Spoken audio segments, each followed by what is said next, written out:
if I'm just feeling a bit low or if I'm finding that I'm feeling quite scattered in terms of my energy. Matrimandir is the first place I'll think of going, just to sit and to, still myself. I was on a tour of spiritual sites in southern India, and we came to Auroville for lunch, and they brought us to the gate to look at the Matrimandir. So that's the first time I saw it, and it was quite like, wow, what is that? It was a kind of a breathtaking moment. I hadn't kind of expected it.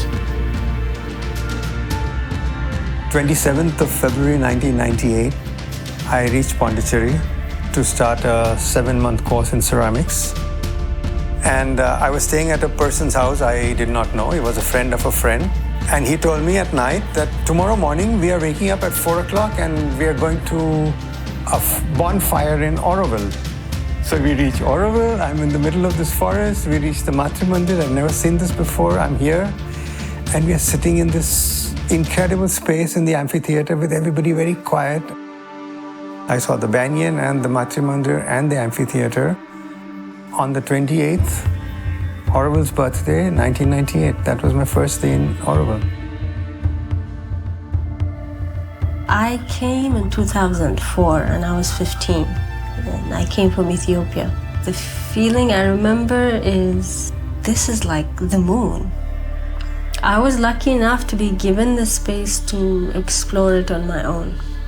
And as I grew older, I felt the need to have this. I felt the need and I understood the value of having a place where you can go to be with yourself.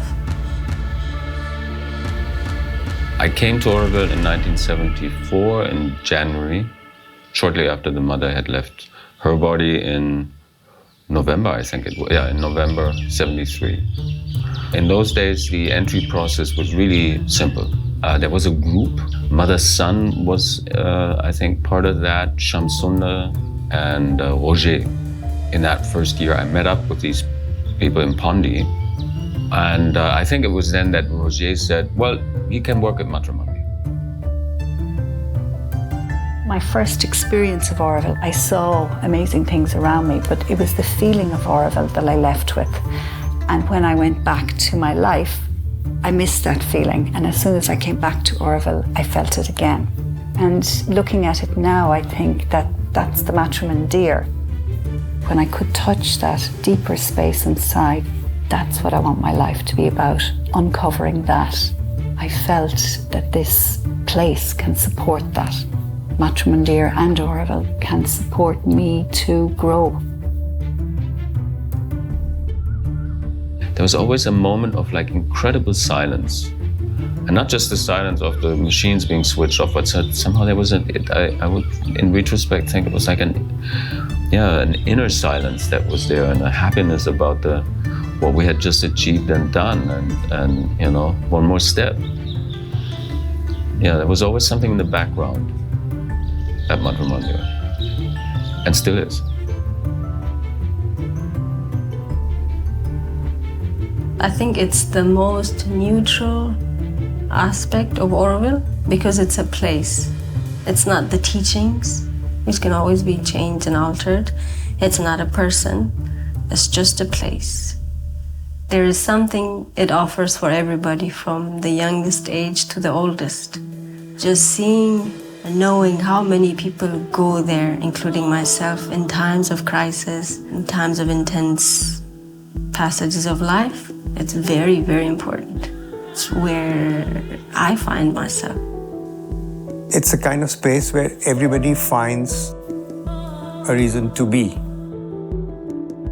It's like going into a monastery or a church or a temple or a mosque anywhere in the world, and that feeling of quietude that comes in.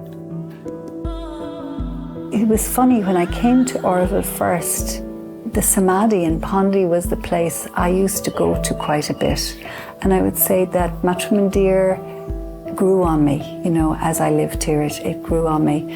And today Matrimandir it's a place that, first of all, it's in the centre of Auroville, and I think that's quite pivotal. And I often think of it as a force or a vortex in the center of Auroville, like it's an energy field that is there in the center of our life, you know, and I pass it every day, my way to work and back again.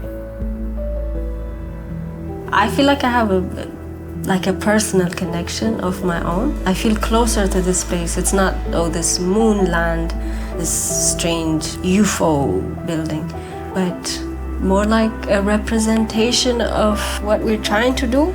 I can finally feel it as that instead of being just structure. And now I'm no more on my own. I have a child, so now I don't go to meditate. I don't have the time to go meditate.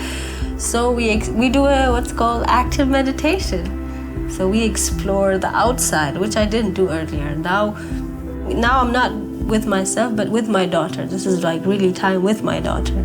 And it's different. It's a different feeling than going to a park. And the garden is done in such a conscious way. It allows all of that. It's not, oh, all the same trees, all the same plants. No, you can see a lot of thought has gone into that. So exploring, this is the stage I'm now. And at first we worked in the Matrimandir gardens for about a year. And planting trees. And much of the outer gardens, many of the trees there, they were planted by us at that time. And I think I was 18 at that time, or 19. The involvement with the Matrimandir, it went on actually for, I think, close to 20 years from then on. After the gardens, they needed people on the structure, so we started working on the structure. In those days, you had various departments, be it woodwork or bar bending or concreting. Architecture can hit the soul, no? And Matrimandir does that, surely does that.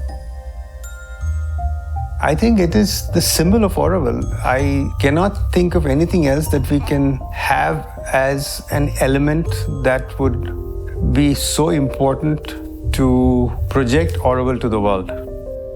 And now we bring the children into Matrimandir. Every time they have holidays, we work with children in government schools.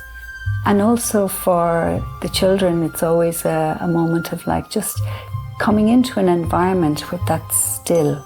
I think that can be quite profound for all of us. She loves going inside into the globe. On Tuesdays, it's a day for Auroville children to go there. That was the most incredible experience, because mostly as adults, you go there, you have to be quiet and don't touch and just sit stiff and straight. Either and her friends, they were just screaming and shouting. Some of us were breastfeeding just to calm them down, and it was making echoes. You know, even when you sneeze, it looks like it's about to collapse. So my dream for Matrimandir is that it can be a force of transformation for me individually, for us as Auroville, and for humanity in totality, that it can in some way help to transform all the difficulties that we're seeing in the world today.